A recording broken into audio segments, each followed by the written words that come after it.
What is up, guys? Back at it again. Brandon Hardin here. Today I'm gonna be going over once again another sponsor. This is a major sponsor.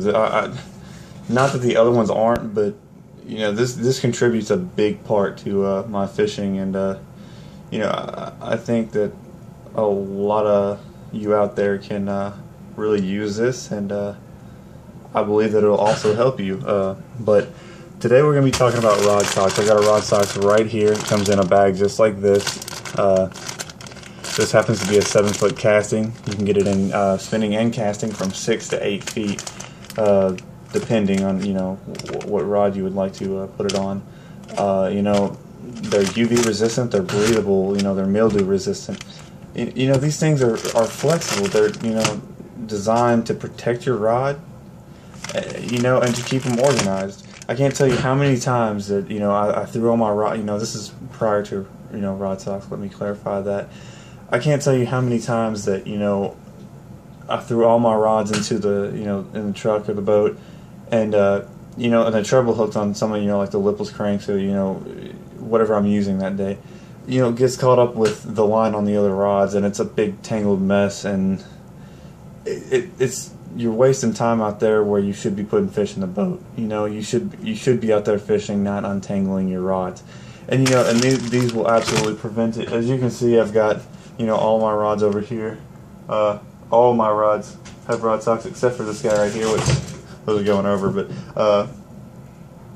this one right here, which is this one, I just took it off to show you what it looks like shipped to you. But all of my rods do have rod socks on them, and I mean the unique part about it is if I can just find it, I mean you can just throw them right together. It doesn't matter. It protects them.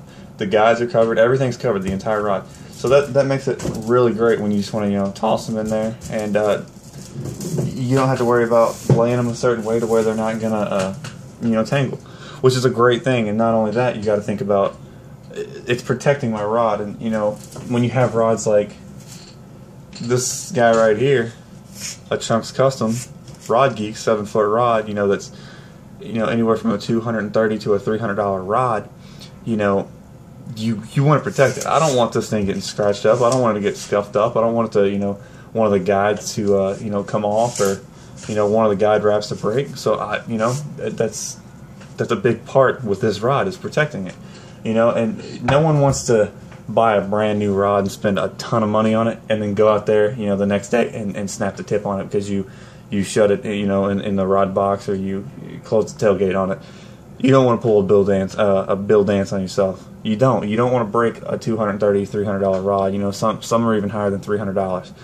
You don't want to do that. These will absolutely protect against it. I can't tell you how many times these things have came in handy, and if I didn't have it, I probably would have broke my rod, or it would have got damaged pretty severely.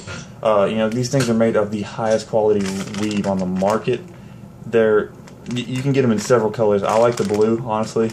They make blue, yellow, and red, I know for sure. There may be other colors, but I can't say enough about these things. I absolutely trust them. I back them to protect all of my rods, and like I said, they play a big part, and they are a major sponsor for me. That I have to have type thing. When I'm out there fishing, like I said, I don't want to worry about untangling my rods. Wasting time that I could be out there putting fish in the boat to get those wins. You can contact them at custserv@rodsocks.com. I'll spell that out. That's CUSTSERV@rodsocks.com. That's their email. You can email them. You can also go to rodsocks.com. That's RODSOX.com. And as always, check me out on www.facebook.com/Brandon Hardin Fishing. If you got any questions, post them below or on my fan page, and I'll try to answer them as soon as possible. Thanks, guys.